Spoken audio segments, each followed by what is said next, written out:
Particularly keep Brother Terry in your prayers, the Stablers, the Fullers, the Tina, Holly.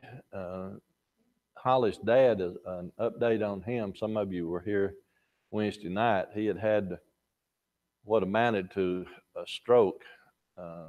It wasn't really a stroke, but there's a long word, there's a long phrase for it, but basically it's just it's called stenosis. There's a narrowing of the arteries in the brain due to a buildup of plaque instead of blood clots. So, but he's still in the hospital. He seems to be getting better, but it's hard to tell because he's also got Alzheimer's. So when they start asking him questions, don't know what part is Alzheimer's and what part was due to this. But he does seem to be making some improvement. But that wears Holly out because she's trying to get over all her kidney stones and back issues, and now she's having to spend time at the hospital with her dad also. So need to keep that family in our prayers. Also, we have several members traveling today on the road. Well, not on the road today, but over the weekend they're traveling. So let's keep all of those that are traveling in our prayers. Is there anything I've missed on the announcement end? Yes, ma'am.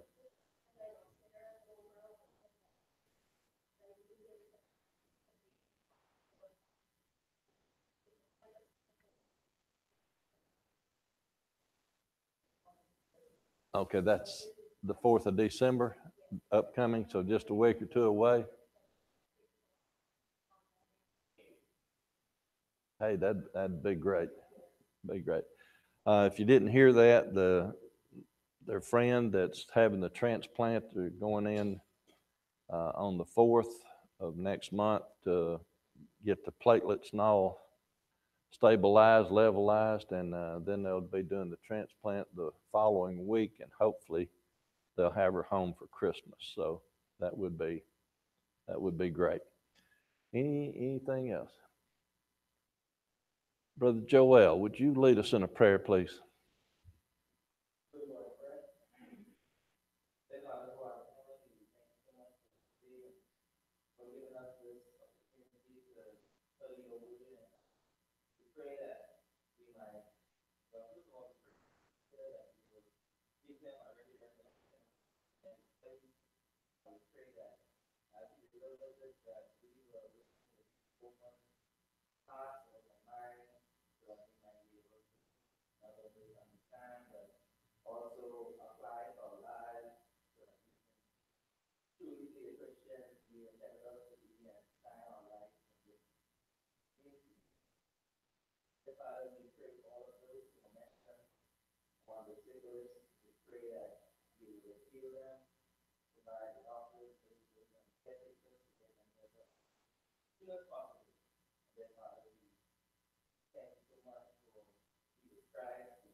If everybody has their Bible and ready to start study today, we're going to be in the book of Philippians. Before we begin, though, we're going to have a closed book test.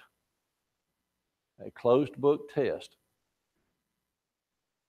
I personally always believe it is beneficial if we learn something about the locations of the churches that are being written to. So, who can tell me anything about the city of Philippi? Let's do it this way. If we had a map, and I'm going to have to be doing this in reverse now, or try to be doing it in reverse.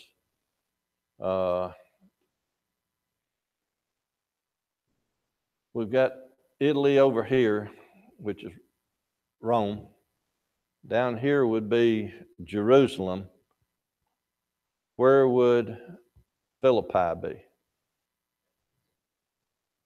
You pointing up and over? Okay, it'd be right up in here. It's basically in the area of Macedonia, the Macedonian area. But as if you recall Paul's missionary journey, as he went up and left Troas, he went to Philippi and then on over. And it is basically on the main thoroughfare east and west that's called the Egnatian Way. What else do we know about Philippi? How did it get its name?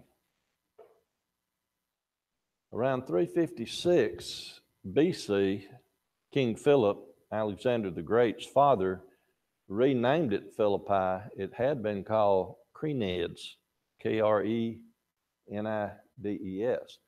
but he had renamed it to Philippi. What major event then happened somewhere between, let's see, let me do it this way. Can anybody recall who the emperor was from 27 BC to 414 AD?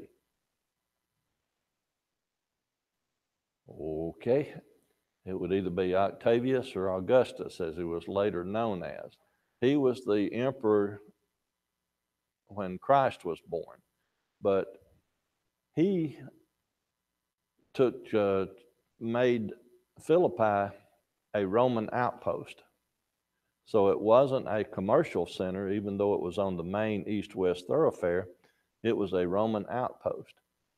I think the best way for us to really understand what's going on about Philippi before we get to the letter he wrote to them, if we go back to Acts chapter 16, in Acts chapter 16, when we get down to starting about verse 11, it says, when they were loosed from Troas, they came to a couple of places. And then in verse 12, it says they came to Philippi, which was the chief city of that part of Macedonia, and a colony, meaning a colony of Rome, a military outpost. And they were in that city. And then on the Sabbath, we went out of the city by a riverside where prayer was wont to be made, and we sat down and spake unto the women which resorted thither. Now, Paul, when he was on his missionary journeys, what was generally the first place he would go and preach and teach? He would go to synagogues. Why is he not going to the synagogue in Philippi and he's going down by the riverside? I'm sorry? There wasn't a synagogue there. And what did it take for a synagogue to be in a location? Now, the Jews could meet like they were here at any time to do their worship, regardless of numbers. But for them to do certain activities of the Jewish religion, for instance, build synagogues and have a place, it required 10 adult men. So apparently here in Philippi, there wasn't 10 adult Jewish men. So their meetings had to be in smaller numbers and they couldn't do certain things, but they was meeting by the riverside. So that tells us that much more about the city. It was a Roman outpost. Wasn't that many Jews there apparently. And then it goes on down to say that he converted Lydia, the seller of purple, which we know. But then if you go down to verse 16, when they cast out demons and was put in prison, and then when it comes down into, let's get down to verse 25, they were singing at midnight, and then as things happened, the earthquake, the jailers were, they got out. And if you look at verse 30, it says, and brought them out and said, Sirs, what must I do to be saved? This is when he had then talked and converted the jailer that was about to kill himself. And then when we go down, when we get to verse 37, now they had been taken into custody and they had been apparently beaten, and all because they had cast out a spirit. And when they were going to just let them go after they found out they were Roman citizens, verse 37 says, Paul said unto them, They have beaten us openly and uncondemned, being Romans, and have cast us into prison, and now do they thrust us out privately? Nay, let them come and fetch us. And then in verse 38 it says, The sergeants told these words unto the magistrates, and they feared when they heard that they were Romans. Why would they fear when they heard that they had beaten Romans? It was against the law. There was a law called the Valerian Law that was done somewhere around 500 BC, and many changes to it thereafter. But if a Roman had not been taken to court and the proper procedure followed, the ones that beat him or killed him, they could lose their life and their property. That's how serious it was. Now, what I consider very important about that is, if you look at the whole history of Philippi, they didn't get bothered much. And why did they not get bothered much? Because Paul had been beaten, had put them on notice that, hey, you beat a Roman citizen. And with Philippi being a colony of Rome, the citizens of Philippi were considered Roman citizens. So they couldn't just manhandle them the way they could people that were not Roman citizens. So I think personally that whole situation there adds a lot to starting with the book of Philippi when Paul writes to them. Brother Clarence, you.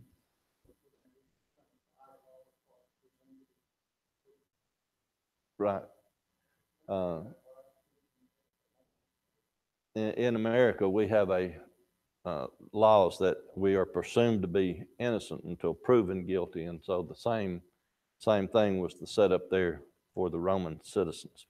Any questions or comments then about the history of the city or anything before we start with our letter? Okay. As Paul always does, his first couple of verses here in this book is the introduction, and he just says, Paul and Timotheus, the servant of Jesus Christ. He used the word servant there, which is basically meaning slave, but every time he uses the word servant or slave, he uses it in the sense of there's two words that they deal with on slaves. One is if they are captured in battle, and the other is if they're free and agree to be slaves. So here, he is born into slavery, is the term he's using here. And are we not all Christians, everyone that has been baptized into Christ, aren't we supposed to be slaves to or servants of Christ? Isn't that the whole point? And that's what he's saying here. And then he addresses them which are at Philippi, and he lists two characters of people, bishops. Well, first off, he said all the saints, and then he come down with bishops and deacons. Bishops is another word for overseer, which is another word for elder. So here he's basically talking about elders and deacons. And then in verse 2, he just finishes up with his greeting. Grace be unto you and peace from God our Father and from the Lord Jesus Christ. So he tells them who he is. He greets them. and then he's going to start with his letter. Again, anytime anybody has any comments or questions, just jump in. Verse 3 then through 11, Paul is basically doing thanksgiving and prayer to them. He starts out in verse 3 by, I thank my God upon every remembrance of you. If you've ever noticed here at Grandview Pines how often we begin our lessons with remembering those that are sick, those that are traveling. But here, Paul is remembering everybody upon every occurrence. He thanks God every time he remembers them. Always in every prayer of mine for you all, making request with joy. This is probably a good way for us to look at it. Sometimes we get in a hurry and we sort of lump things together in prayer. Paul here tells us that he is praying for you all. He's not praying for the church as a whole. He's praying for the individuals there, for their fellowship in the gospel from the first day until now.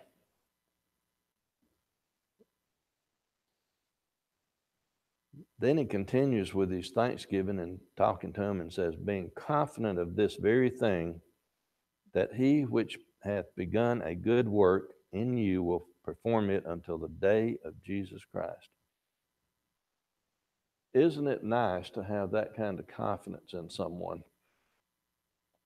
that you know that they're going to do what's right from start to finish, endure, last, carry on? Even as it is meet for me to think this of you all, because I have you in my heart, inasmuch as both in my bonds and in the defense and confirmation of the gospel, ye all are partakers of my grace. If we can slide over to 2 Corinthians 3 and 2 for just a moment. 2 Corinthians 3 and 2.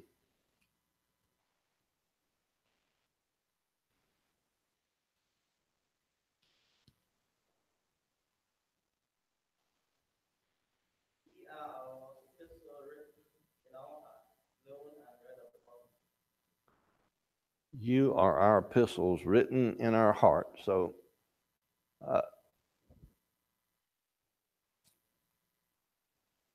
also, if we look back at Ephesians 3 and verse 1, we've already gone through Ephesians, but Ephesians 3 and verse 1. For this cause I, Paul, the prisoner of Jesus Christ, for you Gentiles. Reason I went there is because he was in bonds, and we've talked about this before, but again, why was he in bonds or in prison at this time? Had he done anything wrong? Had he broken any laws?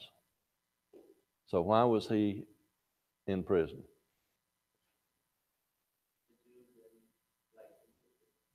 The Jews didn't like him preaching, and they put him in prison because he was preaching the gospel.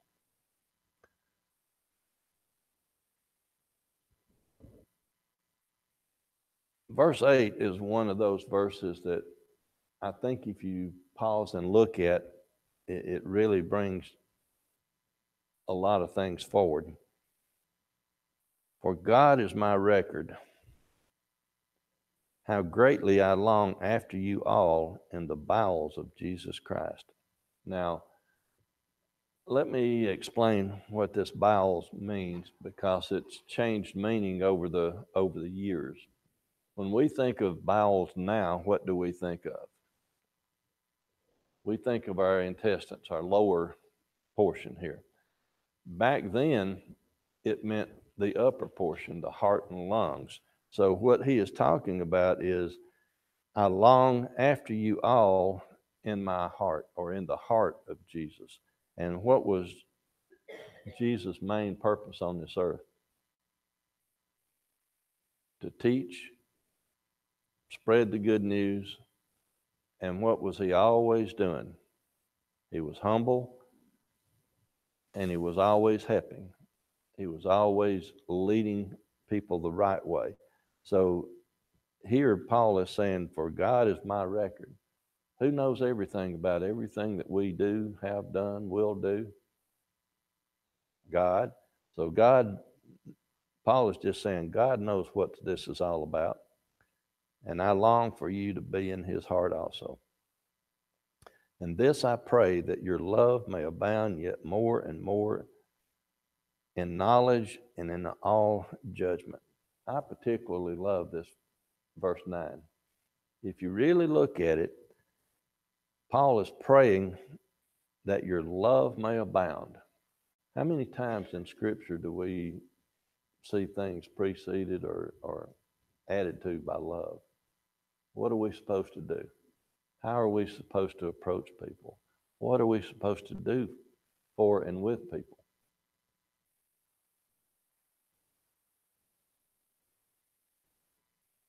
First Corinthians 13:13. What's the greatest there? There's what?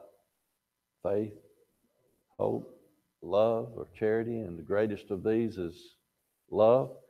So everything that we do needs to be done in love. And that does not mean that we are supposed to accept everything, whether it's right or wrong, because the rest of it is more and more in knowledge. What is a Christian's primary obligation other than, let me qualify it, other than living a Christian life and being a good example by what we do? What is a Christian's main obligation? Seek and save the lost. And how do we do that? Remember the phrase in Galatians that you grow in grace and knowledge? We are to continually grow in knowledge and in all judgment. How does a person use good judgment? Where does good judgment come from? Where does wisdom come from? Knowledge. You have to know what's going on, and then wisdom is the proper application of knowledge, which is judging what's good and bad. Uh, so it all builds upon everything. We need to know, and then we need to reason with our knowledge or use that knowledge wisely. That you may approve things that are excellent, that you may be sincere and without offense till the day of Christ. This is a trick question. I'll tell you it's a trick question. But if there is someone who is doing something wrong, let's even narrow it down farther.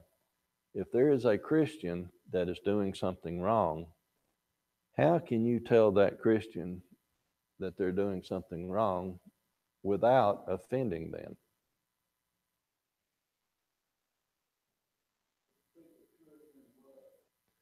Speak the truth in love. Might they still get offended?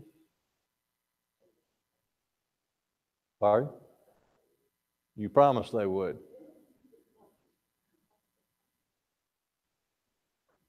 I don't know how you can do it, but if you are sincere and you are showing them the truth instead of telling them your opinion, if they are reading it for themselves, I often say, well, I've said it a time or two when I've preached a sermon, uh, if you don't like what's being said, don't get mad at me, get mad at God, because that's the one that's saying, and I'm just repeating what he says. Remember the verse where Paul said, am I now become your enemy because I tell you the truth? Did he become their enemy? Did he become someone's enemy at some time because he told the truth? Pardon? Well, that's why he's sitting in prison. Somebody got offended. But we are to put on our whole armor of God, as we discussed in the close of Ephesians. We are to stand against the wiles of the devil. We are to stand for the truth. But at the same time, we're to do it in love, But then I guess we just got to let the chips fall where they may. Yes, ma'am.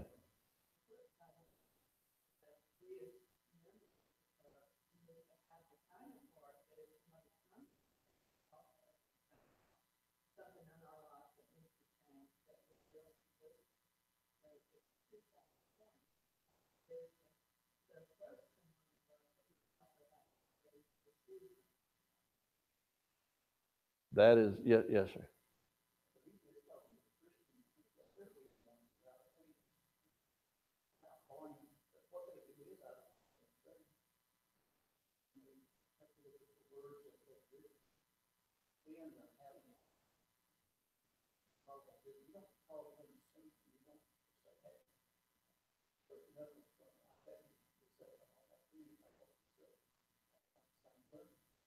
That's correct.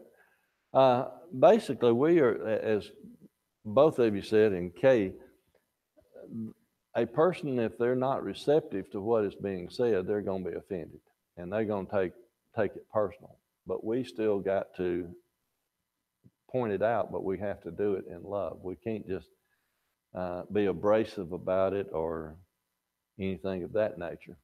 Uh, there's all kind of cute little phrases you can go by. Uh, love the sinner, hate the sin, all of those. But they're true. We can't ignore it, but yet we need to make sure that we try to do things in a humble, gentle manner. Any other questions or comments on that?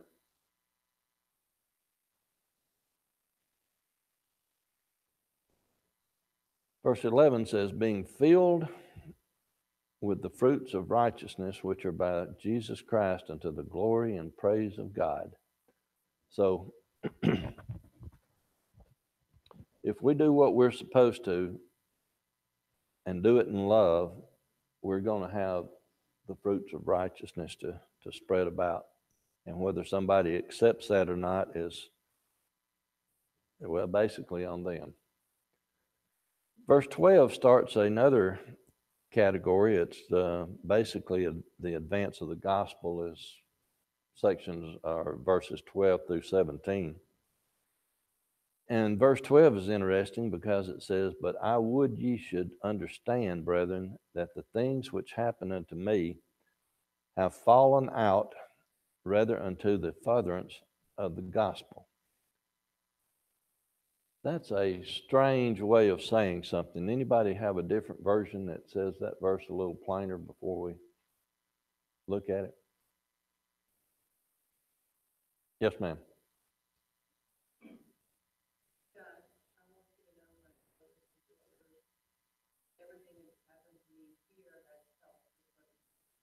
Okay. In essence, what he's saying is, if you just want to take the word fallen out and replace it, it would be resulted in. So if I change it to those words, it would be, but I would ye should understand, brethren, that the things which happened unto me have resulted in furtherance of the gospel. So I'm sort of paraphrasing what you said, and you're paraphrasing what this says, but and we got to be careful with paraphrases, but the whole context of there is, if you really look at it, Paul being in prison for preaching and teaching the gospel at that point, and then what had happened to him back in earlier, is the reason that they now don't have to worry so much about being accused of doing things and put in prison, because they are Roman citizens. See where that ties in? Verse 11, so that my bonds in Christ are manifest in all the palace and in all other places. Palace here is basically Caesar's court, because who put him in prison? It was Romans under the authority of Caesar. So the palace there just means that he's in bonds because of Caesar and the Roman laws, not by anything that he hadn't done anything wrong. and that he is also in bonds for Christ in other places. We can get over to other sections where how many times he was beaten by the Jews, how many stripes he had received from the Jews, which was a place different than Caesar's place. Verse 14, many of the brethren in the Lord, waxing confident by my bonds, are much more bold to speak the word without fear. What does the word waxing here mean? Some other translations might have a different phrase in here, but what does many of the brethren in the Lord, waxing confident? Having become or growing in confidence because of him being in prison, pardon?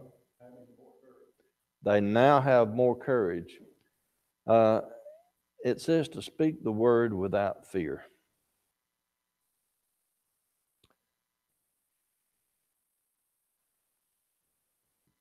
We have missionaries that go into foreign lands where if they're sometime allowed in and they're given certain parameters in what they can and can't do. We had helped a fellow get through Memphis School of Preaching here a few years ago. Brother Jeremy knows him, a few of us know him. And he was a local fellow too. And he went to China, I think it was China or India, I can't remember which now. But because he was handing out Bibles, he was put in jail. And it took a while to do the negotiating through the legal end of it to get him out of jail and back to the U.S. of A. There are countries now that burn Bibles. If we are going to speak the word without fear, does that mean that we can never be afraid of what might physically happen to us? What did Paul do when he knew that he would be put in prison? Do you think he wanted to go to prison? I don't. What about the rest of them? You think James wanted his head cut off? Don't think so. But if we're going to be bold and speak, that doesn't mean that we're never afraid. What it's talking about here is we need to do it even though we are afraid. Because without fear means that we know that if we persevere unto the end, we are going to get a reward, a great reward that cannot be matched by anything. I heard an interesting phrase on one of the Christmas shows. This time of year they have Christmas shows on TV all the time. And this young girl was supposed to get up and perform a song or something, and she didn't want to. She was getting stage fright or getting afraid. And the one that was talking to her was in the show now, a Marine vet that had been on a dog handler and then search and rescue, and they had called her brave, and she had won medals and all of this, and the girl was saying, "But you're so brave," and she said, "I was afraid every day. Every day I went out on a mission, I was afraid." Bravery is doing something you know you have to do or need to do, even though you are scared. And I thought that a very good point to make. But yes, sir.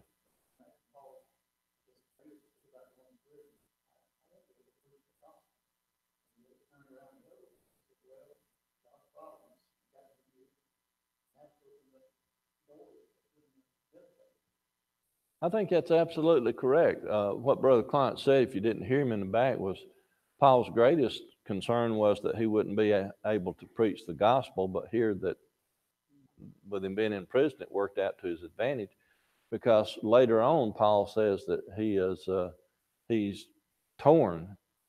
He wants to go, basically die and go to heaven, but he knows he needs to stay around and be a benefit here. So I think that's a good good thought there. Anything else then on down through verse 14? Yes, sir, Brother Goldman.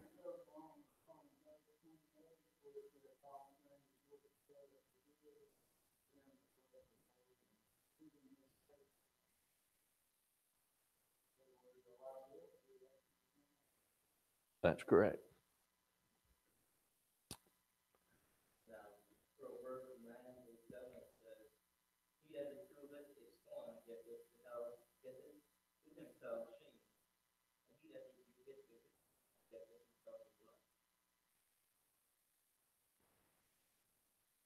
Okay.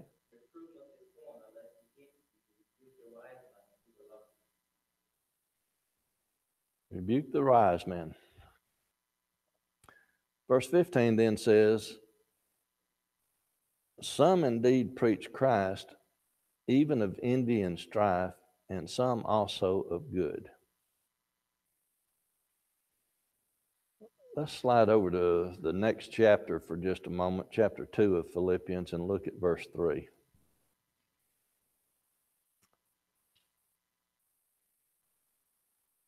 And before we read verse 3 of the second chapter, let's look again at this one. It says, some indeed preach Christ of envy and strife. And then verse 3 of chapter 2 says, let nothing be done through strife or vainglory, but in lowliness of mind, let each esteem other better than himself. So in the first chapter, Paul is just laying out what's taken place.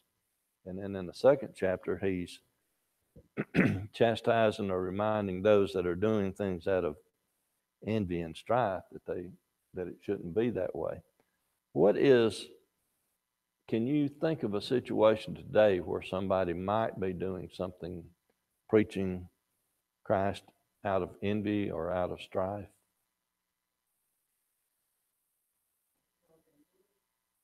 Televangelist? Okay. They're causing envy and strife, but are they doing it for that reason? See, I think this ties in and why I read the verse 3 in chapter 2, that we're not to do things out of vain glory.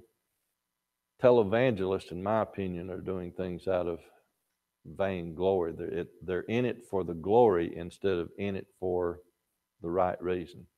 And then Paul comes down on the second part of verse 16. It says, the one preach Christ of contention, not sincerely, supposing to add affliction to my bonds. Just meaning that they're not preaching it the right way. And in verse 17 says, but the other of love, knowing that I am set for the defense of the gospel. So if you're going to get up and preach, it needs to be for the right reason. It needs to be that you are trying to glorify God. Even when we meet and talk to someone, we're not supposed to be showing off what we know. We're supposed to be doing what? Are we teaching them for our benefit or for their benefit? We're supposed to be teaching them for their benefit. Brother Clarence?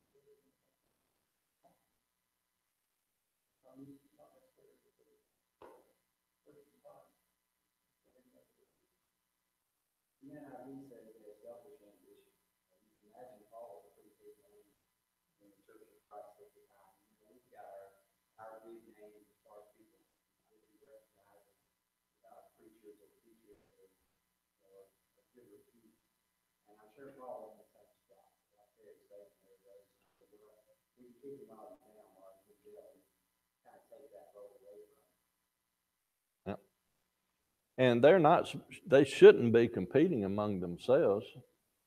They should be comparing themselves to Christ.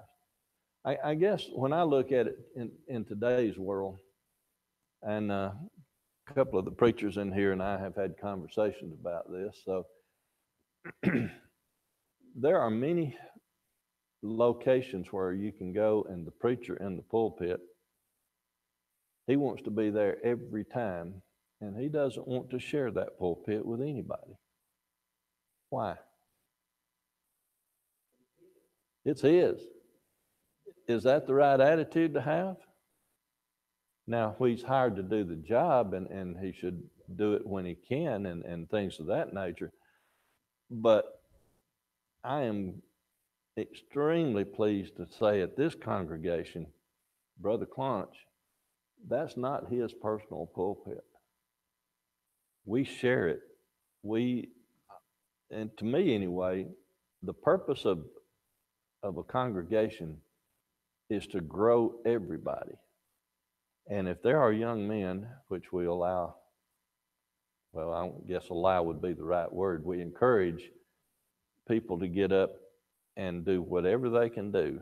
Brother Jeremy has encouraged people to get outside their comfort zone.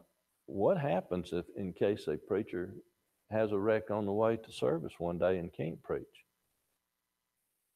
I know of people who have, well, I've even done it. I've been at congregations where if the preacher wasn't there, you'd sing and read the Bible, but nobody could step in and fill the pulpit. Is that the right thing to have going on if you've got a congregation of the size where there are others that should have been grown into that position to cover? Preachers take vacations too. They're not to work 24/7, 365 days a year. So who can step in? Brother Clark.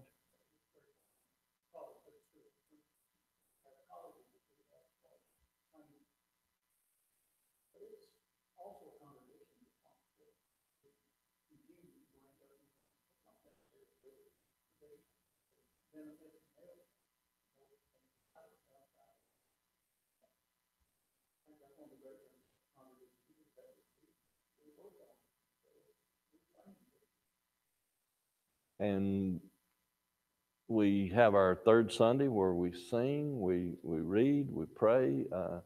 Our obligation is, as was said here, we're to, I guess, our charter as a church is in Matthew, where it's go ye into all the world and teach, baptizing in the name of the Father, the Son, and the Holy Ghost. But secondarily, we are to train and help people grow, because I'm 71. How many more years can I sit up here and teach? Don't know. We need to train that next generation coming up to take over and do it in the right way. A lot of schools they go to today, if they go to school and come back, they're not going to teach it soundly. We need to make sure that we pass on sound knowledge and sound judgment. You're nodding. You have anything to add to that, Brother Culp, or just? Okay. So then through verse 17 is the advance of the gospel, where he's saying that you don't do it this way, you do it this way. You don't do it for personal gain or personal glory. You do it to the glory of God. And when it says do it in the defense of the gospel, can anybody quote me Romans 1:16? If I get you started, for I am not ashamed of gospel of Christ, for it is the power of salvation of God unto everyone that believeth, Jew and Gentile alike. So if we go back and hang our hat on that one, the gospel is the power of salvation. And here Paul is telling everybody that in the love of the gospel and the love of God, we need to be defending that gospel. Verse 18 then through the end of the chapter is instructing us to live as Christ, or how to live as Christ. I'll get started, although I don't have but 1 minute, I think. What then, notwithstanding every way, whether in pretense or in truth, Christ is preached, and I therein do rejoice, yea, and will rejoice. I didn't get my minute's worth, so thank y'all so much for your attention and your comments.